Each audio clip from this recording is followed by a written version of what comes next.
I just wanted to document the Comma 2 install on a 2020 Pacifica Hybrid. The Giraffe installs up in the LCAS system right under here. There's just two clips that connect to the mirror mount. So if you just pull firmly down on the mount, it just comes right off. There's two additional clips when you do have the cable guard installed up here, so it can seem difficult to take off at first, but just pull firmly. The Giraffe, they don't really give you any indication on the best place to mount the Giraffe, but if you tuck it right up underneath the mirror, that seems to be the best spot. Right underneath the rear view mirror housing. There's this metal clip here that kind of keeps the mirror in place, and it prevents any decent spot to mount. Otherwise there's no room over here. The extra cable guard, when I put the housing in place, you tuck it up over here, and then the Giraffe plugs in up there. The Ethernet cable I mount above the whatever that is, GPS or magnetic sensor.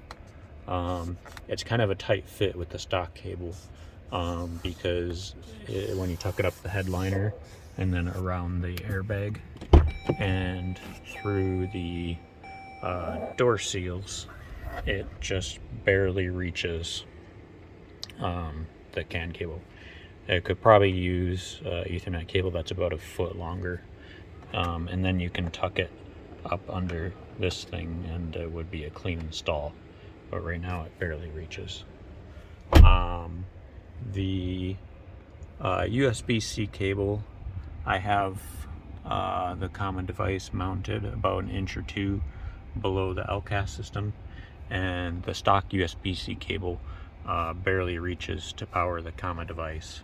I do have the Comma 2 installed a tiny bit crooked. It seems to drive fine. That was somewhat intentional. You do want to install it. It's better to install it so that this side is more crooked than this side, meaning this side is down, because then it will rotate the device towards you. With the width of the Chrysler Pacifica, when you're in the driver's position, you are at the very edge of, let's see if I can get, if I turn it off, you are at the very edge of the driver system. So when you are in normally, it will just barely see you. I have not had any face warnings, but otherwise it seems to work fine. I am running the JVE Pilot fork, primarily because if this has a feature where it will disable the system if you hit the gas pedal. If you don't do that, it seems you have a chance of whenever you have OpenPilot enabled and you hit the gas, you'll get an LCAS system fault. They have not fixed this yet.